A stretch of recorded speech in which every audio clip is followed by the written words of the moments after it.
Hello guys, it's me Som Sarkar. Welcome to my another blog guys. আপনারা সবাই কেমন আছেন?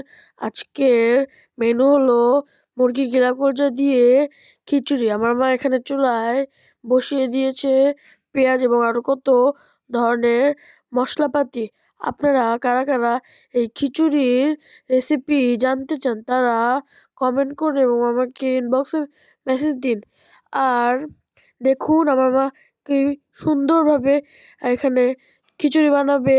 আমার মার হাতের রান্না খুবই খেতে সুস্বাদু হয়। আপনারা না খেলে কেউ বুঝবেন না। এখানে গিলা কলজা দিয়ে দিল। আমি এখানে ভিডিও করছি গাইস। এখন খিচুড়ি রান্না করা হবে। গিলা কলজা রান্না শেষ। এই যে তার পাশে খিচুড়ির জন্য চাল এবং ডাল ভিজিয়ে রেখেছে। আমি এখানে ব্লগ করছি।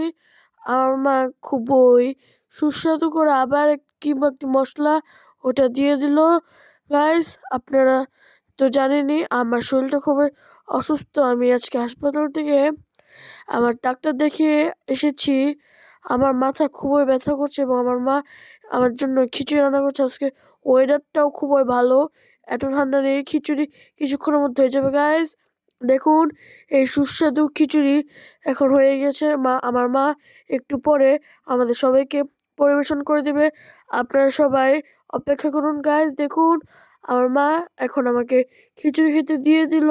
আমি এখন খাচ্ছি। দেখুন গাইস কত সুস্বাদু এবং কি গরম গরম খিচুড়ি ধোয়া বেরোচ্ছে। আজকের ব্লগটি এই পর্যন্ত। আজকের মতো টাটা গাইস।